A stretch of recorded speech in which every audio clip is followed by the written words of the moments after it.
બજાર અને ખટોદરા પોલીસને મળી મહત્વની સફળતા। સિવિલ હોસ્પિટલમાંથી ગઈકાલે ભાગેલા આરોપીને પોલીસે ઝડપી પાડ્યો। સુરતમાં ગઈકાલે સિવિલ હોસ્પિટલમાંથી ફરાર થયેલો આરોપી આખરે પોલીસના જાળમાં સપડાયો છે।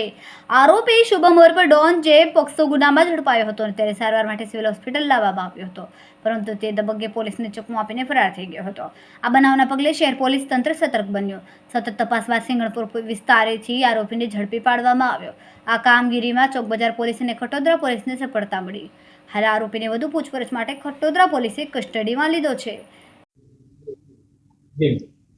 કાલે 22/8/25 રોજ નામદાર કોર્ટ કસ્ટડી હેઠળના લાજપોર મધ્યસ્થ જેલમાં રાખવામાં આવેલ એક આરોપી શુભમ શર્મા, જે પોક્સો અને એટ્રોસિટીના ગુનાઓના આરોપી છે, કોર્ટમાં ખેંચ આવતા તેને સારવાર અર્થે આ કામના આરોપીને જાપ્તામાં નવા સિવિલ હોસ્પિટલ ખાતે દાખલ કરવામાં આવ્યા હતા અને ચાલુ સારવાર દરમિયાન આ આરોપીએ ઇમરજન્સી વોર્ડમાંથી કલાક 1:15 दोपहर ના આસપાસ વોર્ડમાંથી નજર ચુકાવીને નાસી ભાગી ગયેલો।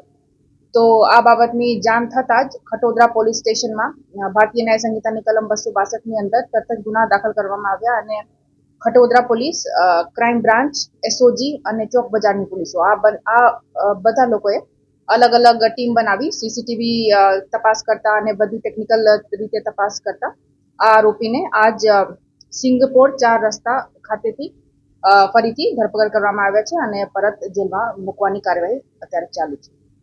કઈ રીતે ભાગ્યો? કોઈની મદદથી ભાગ્યો કે એકલો ભાગ્યો? હા, અત્યારે કોઈની મદદથી ભાગ્યો આ તો સ્પષ્ટ નહીં થતા, એવું જ લાગે છે કે એકલો જ ભાગ્યો હતો।